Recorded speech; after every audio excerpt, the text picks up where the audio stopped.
합동참모본부는 국회 국방위 국정감사에서 최근 남북한 육로 단절을 공식화한 북한 의도에 대해 내부 인원 유출을 막으려는 의도라고 분석했습니다.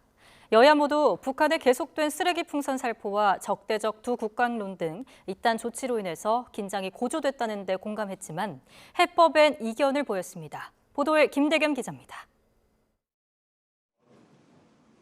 국회 국방위 국정감사에 참석한 김명수 합참의장은 최근 북한 총참모부의 육로 단절 발표에 대해 스스로 고립을 강화한 조치라고 깎아내렸습니다.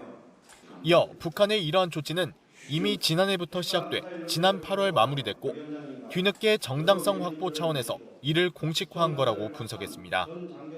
특히 비무장지대 인근 방벽건설은 김정은 체제가 두려움을 느끼고 있다는 방증인 동시에 내부 인원의 탈출을 막으려는 의도로 보인다고 덧붙였습니다.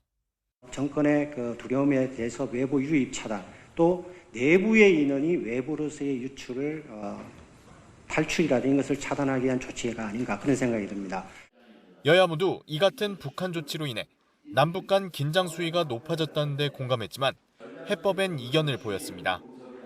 국민의힘은 북한이 내부 결속을 위해 남북 단절 조치를 이용하고 있고 앞으로도 도발이 계속될 거라며 강경 대응을 주문했지만 싸우지 않고 평화체제를 구축하는 것이 단순히 굴종적인 어떤 자세로 싸우지 않는 게 아니고 상대가 감히 넘보지 못하는 능력과 의지를 갖추고 적의 도발에 대해서 두려움을 느껴서 싸우지 않게 되는 상태.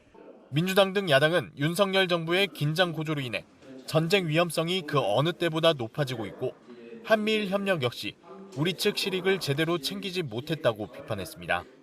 우리나라가 북중러를 견제하는 최전선에 놓이게 된다는 것입니다. 일본의 방패막이 된다는 얘기입니다.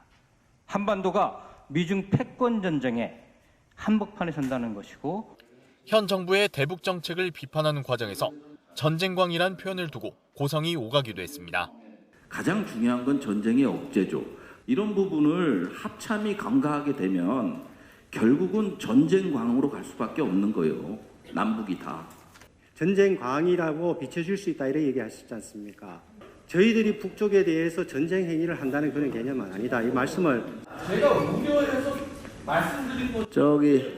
임종덕 의원님 질의해 주시기 바랍니다.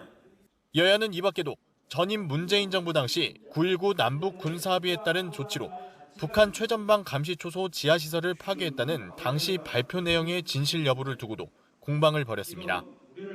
합동참모본부는 북한이 앞으로도 쓰레기 풍선을 계속 날려보내며 소모전을 이어갈 것으로 전망했고 북한과의 전쟁 가능성에 대해선 지금으로선 그리 높게 보지 않는다고 답했습니다. YTN 김대겸입니다.